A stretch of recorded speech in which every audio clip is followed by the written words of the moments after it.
अस्सलाम वालेकुम दोस्तों, breaking news with Mauzam Fakhar में खुशामदीद। पाकिस्तान तहरीक इंसाफ को सुप्रीम कोर्ट ऑफ पाकिस्तान के चीफ जस्टिस की ज़ेर सरबराही 3 रुकनी बेंच से अगरचे रिलीफ मिल गया है। 9 मई के 8 मुकदमात में इमरान खान की ज़मानत हो गई है, लेकिन यहाँ पर एक ट्विस्ट है।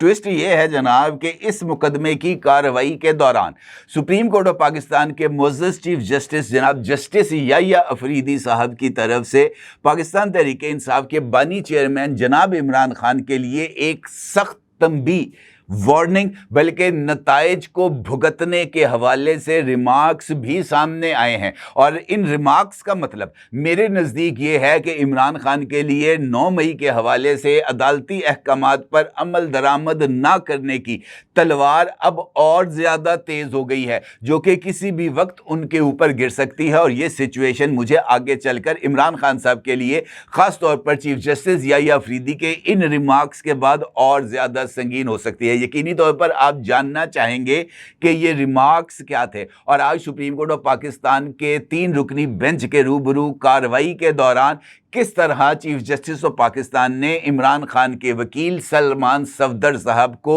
रिमार्क्स देने से, दलाइल देने से और सियासी रिमार्क्स देने से रोका, इसके ऊपर बात करते हैं। अर्ज़ ये है जनाब कि ये तो खबर यकीनी तौर पर आपकी नज़र से गुजर चुकी होगी। तमाम मीडिया चैनल्स के ऊपर यह खबर इस वक्त मौजूद है कि सुप्रीम कोर्ट ऑफ पाकिस्तान के 3 रुकनी बेंच ने, जिसको हेड कर रहे थे मुअज़्ज़ज़ चीफ जस्टिस जनाब याह्या अफरीदी साहब, उन्होंने इमरान खान को 9 मई के मुकदमात के अंदर ज़मानत दे दी है।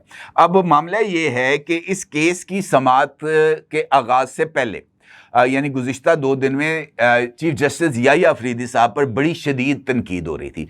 मुख्तलिफ पाकिस्तान तहरीक इंसाफ के जो यूट्यूबर्स हैं वो याह्या अफरीदी साहब को काट खाए थे उन्होंने, और मुसलसल वो रिमार्क्स दे रहे थे कि जनाब याह्या अफरीदी साहब कॉम्प्रोमाइज़ हो गए हैं, डर गए हैं, इस्टेब्लिशमेंट के दबाव में आ गए। इस तरह के रिमार्क्स सामने आ रहे थे। अभी आज जब मुकदमे की समाअत का आगाज़ होना था तो उससे पहले ये खबर भी आई कि ये जो बेंच था 3 रुकनी, इसमें तब्दीली आ गई है। मियाँ गुल हसन औरंगज़ेब साहब की जगह पर जनाब जस्टिस हसन अज़हर रिजवी साहब को इसके अंदर शामिल कर लिया गया है। इस मामले को देखकर भी बहुत ज़्यादा तनकीद की गई कि मियाँ गुल हसन औरंगज़ेब साहब के मुकाबले में रिजवी साहब को जो शामिल किया गया है, इसका मतलब ये है कि कोई मुकदमे के अंदर ट्विस्ट है। लेकिन सूरत हाल ज़रा ख़राब हो गई।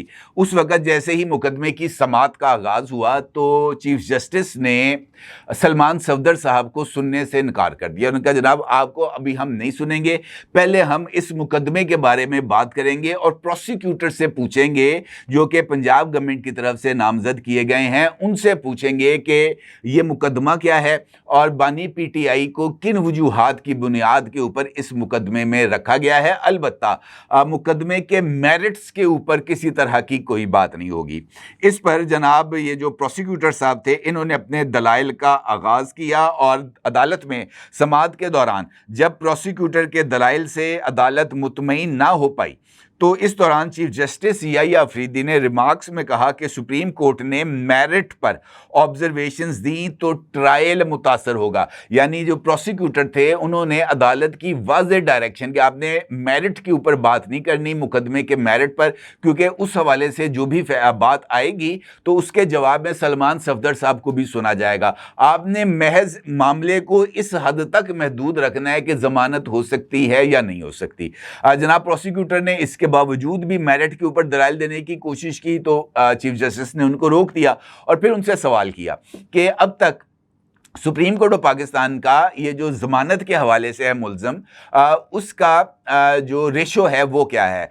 तो ये पूछा गया उनसे कि जनाब कितने मुल्ज़मान को अब तक ज़मानतें दी गई हैं। इस पर जो है वो प्रोसिक्यूटर का ये कहना था कि कई मुकदमात में ज़मानतें मिल चुकी हैं, और फिर जो हैं चीफ जस्टिस ऑफ पाकिस्तान उनका ये कहना था कि ज़मानत मुल्ज़म का हक है, और ख़ास तौर पर ऐसी सूरत हाल में जब चालान भी पेश ना किया गया हो। और इसी मौके पर वो रिमार्क्स सामने आए जिसके बारे में मैंने आपसे गुफ्तगू के आगाज़ में ज़िक्र किया था। यानी तलवार, अगर आप ये समझ रहे हैं कि ये फैसला आने के बाद इमरान खान साहब की ज़मानत का, तो तलवार हट गई है, तलवार हटी नहीं है, बल्कि तलवार ज़्यादा तेज़ हो गई है। जस्टिस हसन अज़हर रिजवी साहब ने इस्तफसार किया کیا اعجاز چودھری 9 مئی کو موقع پر موجود تھے؟ جس پر پروسیکیوٹر ذوالفقار نقوی کا کہنا تھا کہ موقع پر موجودگی کے حوالے سے واضح جواب نہیں دے سکتا، البتہ یہ بات طے ہے کہ عمران خان تحقیقات میں تعاون نہیں کر رہے۔ چیف جسٹس نے استفسار کیا اس موقع پر کہ آپ دیگر ملزمان اور عمران خان کے مقدمے میں فرق بتائیں۔ اسپیشل پروسیکیوٹر پنجاب نے بتایا کہ عمران خان کے خلاف زبانی اور الیکٹرانک ثبوت موجود ہیں۔ جسٹس حسن رضوی نے استفسار کیا کہ واقعے کے بعد گرفتاری تک عمران خان 2 ماہ تک ضمانت پر تھے، کیا یہ عرصہ پولیس کو تفتیش کے لیے کافی نہیں تھا؟ جس پر پروسیکیوٹر کا یہ کہنا تھا کہ پولیس نے پولی گرافک سمیت 3 ٹیسٹ کے لیے مجسٹریٹ سے رجوع کیا۔ عدالت کی اجازت کے باوجود عمران خان نے ٹیسٹ نہیں کرائے۔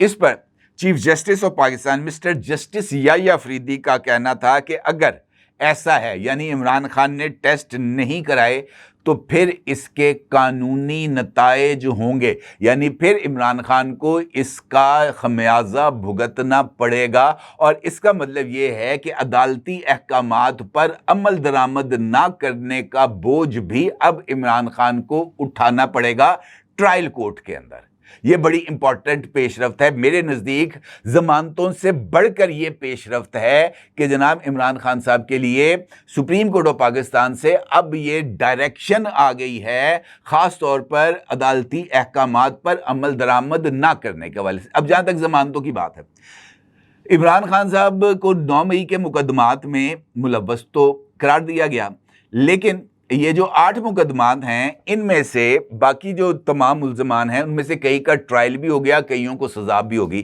عمران خان صاحب کا جو اس کیس میں ملوث ہونے کے جو چلان ہیں وہ بھی ابھی تک سبمٹ نہیں کیے گئے ٹرائل کورٹ میں۔ اب آپ اندازہ لگائیں کہ 2 سال ہو گئے، 2 سال کے اندر اگر کسی ملزم کے خلاف چالان بھی عدالت میں پیش نہیں کیا جائے گا، اس کے اندر جرم کو ثابت کرنے کے لیے عملی پیش رفت نہیں کی جائے گی، تو عدالت کہے گی کہ 2 سال تک آپ نے چلان پیش نہیں کیا، آپ ملزم کو اندر رکھیں۔ ایسا امکان نہیں ہوتا۔ لہٰذا یہ جو پنجاب گورنمنٹ کی پروسیکیوشن ٹیم کی طرف سے اور پنجاب پولیس کی یہ ناکامی اور نااہلی ہے کہ اس نے ابھی تک چالان عدالت میں پیش ہی نہیں کیا۔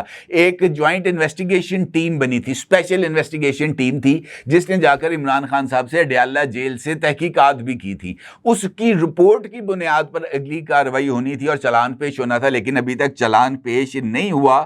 تو یہ صورتحال ہے کہ اس میں ایک تو نااہلی ہے۔ دوسرا امپورٹنٹ سوال ہے کہ کیا عمران خان صاحب رہا ہو جائیں گے؟ میرا نہیں خیال، کیونکہ ضمانتیں اپنی جگہ پر، عمران خان صاحب کی ابھی تک کنوکشنز موجود ہیں، اور ان کنوکشنز کی موجودگی میں عمران خان صاحب کی رہائی کا امکان نہیں ہے، خاص طور پر القادر ٹرسٹ کیس میں۔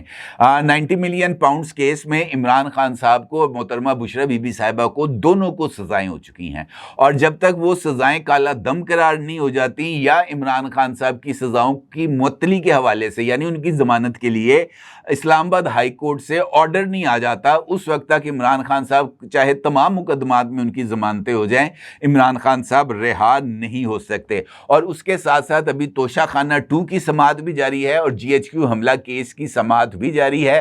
لہٰذا اگر عمران خان صاحب نے یہ جو ہے 90 ملین پاؤنڈز کیس کے اندر یعنی القادر ٹرسٹ کیس میں اگر ان کی سزا معطل ہو جاتی ہے، کیونکہ ابھی تک وہ مقدمے کی سماعت کی تاریخ کے لیے علیمہ خان نے آج بھی کہا کہ وہ اسلام آباد ہائی کورٹ جا رہے ہیں، تو جب تک وہ مقدمے کی سماعت نہیں ہوگی، سزائیں معطل نہیں ہوں گی، اس وقت تک سزائیں نافذ العمل رہیں گی۔ اور اس دوران 2 اور کیسز میں اگر عمران خان صاحب کو سزا ہو گئی تو پھر یہ معاملہ اور زیادہ خراب ہو جائے گا، اور پھر یہ جو سزا ہے وہ عمران خان صاحب کو بھگتنا پڑے گی۔ البتہ میرے نزدیک کرکس آف دی سٹوری خاص طور پر سپریم کورٹ آف پاکستان سے یہی ہے کہ اگرچہ عمران خان صاحب کو 9 مئی کے 8 مقدمات میں ضمانتیں مل گئی ہیں، لیکن عدالتی احکامات پر عمل درآمد نہ کرتے ہوئے، تحقیقات میں تعاون نہ کرنے پر عمران خان صاحب کو نتائج بھگتنا ہوں گے۔ یہ الارم خطرے کی جو گھنٹی ہے یہ معزز چیف جسٹس آف پاکستان جناب جسٹس یحییٰ افریدی صاحب نے بجا دیا ہے، اور یہ الارم جو ہے وہ مجھے ایسے لگتا ہے کہ مستقبل کی عدالتی کارروائی میں